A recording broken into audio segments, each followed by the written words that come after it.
This course has been authored by a qualified expert and is delivered in a self-paced format. It's been designed to help you accelerate the mastery and retention of the concepts and skills using a structured learning plan, interactive content, knowledge checks, access to live support, and much more. Hi there, and welcome to our course on the Windows Server 2008 Application Infrastructure. That's also the name of the exam, 70-643. Now, our goal is to get you ready for this exam. And I thought first let's talk about the skills that are going to be measured by Microsoft and the relative weight of each of the major topic areas on the exam. The first is the deploying servers, which is about 28% of the exam. Now, deploying servers really talks about the image technology to deploy images through a variety of different tools available through Microsoft, such as Windows deployment services. Now, we'll also talk about installing for media as well, and some of the other tools that are out there like the Windows PE, the WAIK, many different solutions. But remember that deployment is also going to be deployment not to just bare metal, but also to virtualization solutions, which means we're going to talk about virtual machines and the Windows Server Hyper-V. We're also going to talk about what you have to set up to take care of your activation for licensing of the Windows machines that you do deploy. We're going to look at some of the high availability options that we have to be able to make our network more able to survive should there be any type of outage. We're going to talk about failover clustering. We're also going to talk about improving performance with network load balancing. And we'll look at ways in which we can also work with high availability on the storage through the RAID types and through your storage area networks and network attached storage and many different solutions. The next area is the configuring of the remote desktop services, about 26%. Now, that used to be called the terminal services. You'll see that that name changed from the Windows 2008 server to the Windows 2008 server R2. In R2, they started calling it the remote desktop services, but I think it's good that you know them by both names. Now, there are a lot of technologies that are included with the remote desktop services, things like the remote app, the remote desktop web access, the gateway services that are available to you, the type of authentication and authorization policies that you're going to be able to create, talking about the ability to set up encrypted sessions through SSL.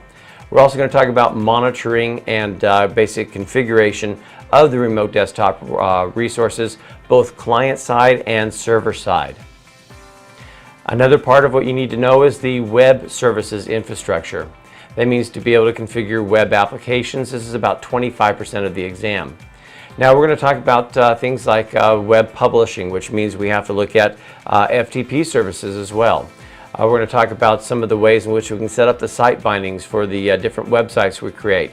How to be able to, of course, do the basic installation of things like IIS server and all of the virtual directories and all of the configuration files that put that together. When we do talk about the publishing, we will look at FTP. We're also going to look at providing email support for many web applications through setting up your SMTP services as well. So we're going to look at all of those aspects as well as the ongoing management and monitoring of IIS, which includes being able to back things up, to configure secure communications, to being able to set up the certificates needed for SSL and for authentication, and all of the authorization information that we need to be able to give so that we can set up our servers to support anything from anonymous users all the way through to Windows integrated types of authentication. Another area that you have on the exam is the network application services, about 21%. Now that means to be able to do things through managing streaming with media services role. We're going to talk about a lot of the things like the installation of the media services, multicast streaming, advertisements, real-time streaming protocols. We're going to talk about securing that streaming media, creating SharePoint foundation for some of the ways in which we can get this information out to everybody, and to work with collaboration. Now, in our course, to be able to cover all of these different topics, and by the way, if you did add up those numbers like I did, that's about 95% of the exam, which means there's going to be a little fudge factor in there, but that's pretty much what we're going to see. The course outline, we're going to start off by talking about the deployment of Windows in the enterprise. From there, we're going to move into working with terminal services as far as the installation and the basic configurations, and then working with the terminal services infrastructure. That means talking about the web access, the gateway services, remote desktop protocol, all of that sort of stuff. We'll move into the storage and high availability, which I think is very important because that's really the foundation for much of what we need to do, which is storing user information to be able to store even the images for the virtualization. We're going to talk about file and email services again, so that would be the FTP, SMTP. From there, we'll look at the web server management and security. That gets us into the IIS, as being able to set up the IIS server role, to look at all the extra role services that come with IIS, and of course the security being not only just the file security, but also for the authentication and authorization.